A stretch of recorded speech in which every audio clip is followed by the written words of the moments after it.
Okay. Story time with Roscoe. Brace yourselves.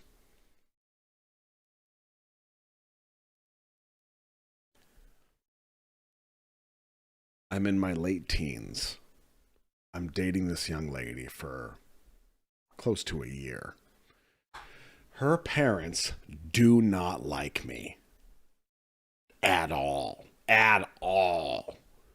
But the kids in the family love me because I'm a big giant kid, right?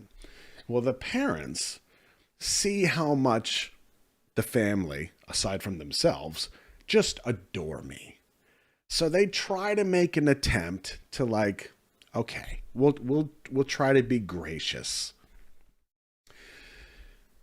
And I want to say I was 16 at the time. So I mean, dating then is like, you're holding hands, nothing special. It was 16, whatever. Well, one day, the parents invite me over for lunch. Now, there's a lot of kids in the family. Parents invite me over, and I thought, oh, they're actually inviting me over? Oh man, this might be my chance. Like I could make a really good impression.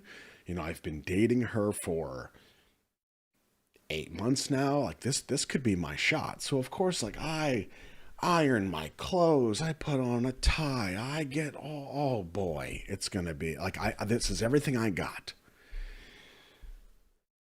So I go to lunch. I try to maintain, good levels of conversation with the adults. And I'm 16. I'm not even like, I'm pushing it. You know what I mean? Like I'm pretending to be normal at 16. I play with the kids and we have fun and stuff. But I know the parents don't like me. I know it. So we're sitting at the table. And it's a big table because there's like 10 people in this family. The father is at the head of the table. The mother is at the other head of the table. And we're all circled around this big giant dinner, lunch, whatever. You would think there being 11 of us at this table, it would be really noisy. A lot of conversations, a lot going on. No, silent. You can hear forks scratching on plates. You can hear the occasional, excuse me, weird. Like I'm already sweating. I'm so terrified. And what was so weird was like we just had this little like whole little meeting where everybody was talking and it was fun and it was great, but it was just like terrifying. And I kept trying to like start conversations like, oh, Mr. So-and-so, did you see that? Did you see that documentary about birds? Obviously, I wouldn't say that at 16, but you get what I'm saying. Nothing worked. It was these curt answers, and the kids would just sit there and eat quietly. Well, I thought to myself, man, this is awkward. Oh, man, this is awkward. But then, irony put me in my place. Because as awkward as the silence was broken by my stomach going just like that. And I went, and I kind of like peeked around. Did anybody catch that? Oh, yeah. Everybody knew. And I was like, oh, this is terrible. Okay, it's fine. Just look down. Keep eating. It's fine. I can feel the sweat dripping down my face. And I'm like, oh, no. It's fine. I can handle this. I'll just let the moment pass. My stomach does it again. And I was like, oh, God. Oh, God, this is terrible. So, I say, of course, like it was hard even asking this. I go, yeah, excuse me, I'm going to go to the restroom. Of course. The restroom is not across the house where it's private. Somehow in the design of this home, the restroom is somehow attached to the room that we are in, eating our food. And that's not bad enough. There's this much space under the door, okay? And it's not like it's carpet, it's linoleum, and there's this much space under the door, and I'm in the next room. I would just go, so y'all are feeling this story, right? Oh, trust me, it gets better. So just like we saw Jimin doing the walk earlier, I managed to confidently walk to the next room and close the door. And of course, I turn on the fan for a little bit of extra subterfuge. And I turn the faucet on. And I kind of run my fingers through it as if I'm washing my hands before I do my business. It's all smoke and mirrors. So I sit down and I do my business. And of course, I'm trying to be like a ninja. No noise. I got the faucet on. I got the fan on. I'll throw the occasional cover up anything I can. Because I know damn well, with this much space under the door, they're on to me. They know what's happening in here. Well, I finish. I'm good. I'm still sweating, but it's fine. Noises should no longer be a problem.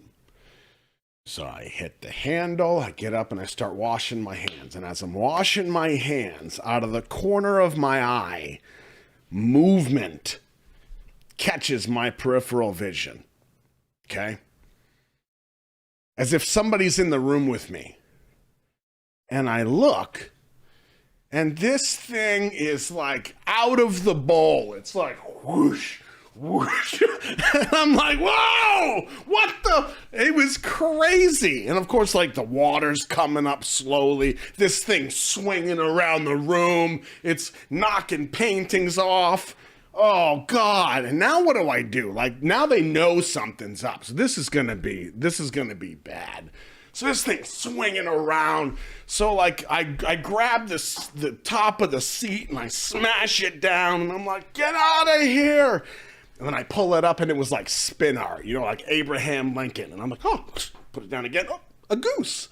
Nothing was working. This monster was haunting my life as a 16-year-old kid. So I grabbed the plunger. And before I can even like get in there and do the plunge thing, I go, and I gave it that sword fight, everything I had. Nothing was working. Water still coming up. By now I'm really sweating. I'm like, this is terrible. My relationship is done. I'm never going to be able to go back to the church that I attend. Like my life is over. Finally, I grab a hold of this thing like jujitsu and snap it. Oh, do my business. Flush. It's good. I wash my hands. I wash my forearms. I do laundry. I wash all my clothes. Like I had to snap this thing over my knee like a stick. Chaos! What did I eat? The nation's secrets? So finally, take a shower. So finally, I wash like a surgeon, right? I'm good. I'm not even kidding that after I gave it the 6 flush test to make sure that it wasn't coming back for more, with a vengeance, all of its ancestors were going to come back and be like, no, I was good. There was still this moment where I'm on the other side of the door and I'm like, they've heard me wrestling with something in here, literally wrestling. It sounded like a bar fight happened in that bathroom. So I open up the door, I walk out, and I'm legit. The fun meters were screaming. The fun meters had gone all the way to nipple distance. You know what I mean? It was madness. My hair was stuck to my forehead, and I walk out of there, I'm out of breath, and I have no choice but to just be like, nope, this moment is not defeating me. So I sit down, I pull it up, and I continue eating. And I'm not kidding when I tell you, every eye at that table was looking at me like I was a ghost. Like I had died and just risen again and come back to finish my meal. And that's not the worst part. The worst part is we finished the meal. Still, nobody has said anything. Nobody even broke the ice with like, are you okay? Are you feeling okay? Would you like some Pepto-Bismol? Not sponsored, by the way. No. The worst part was, after the meal was done and dishes came up and this and that, dessert comes out. It's chocolate cream pie. A little bit of Cool Whip on top, which I love. But I think now, okay, well, it's almost over. It's almost over. It's fine. We're at dessert. Maybe 20 minutes left, 25 minutes, and I can get the hell out of here and never come back. So I'm eating my chocolate pudding. And then I stop and I realize, like, I got something under my fingernail. But I'm not quite sure. Is this chocolate pudding? Do I risk it? Do I risk it?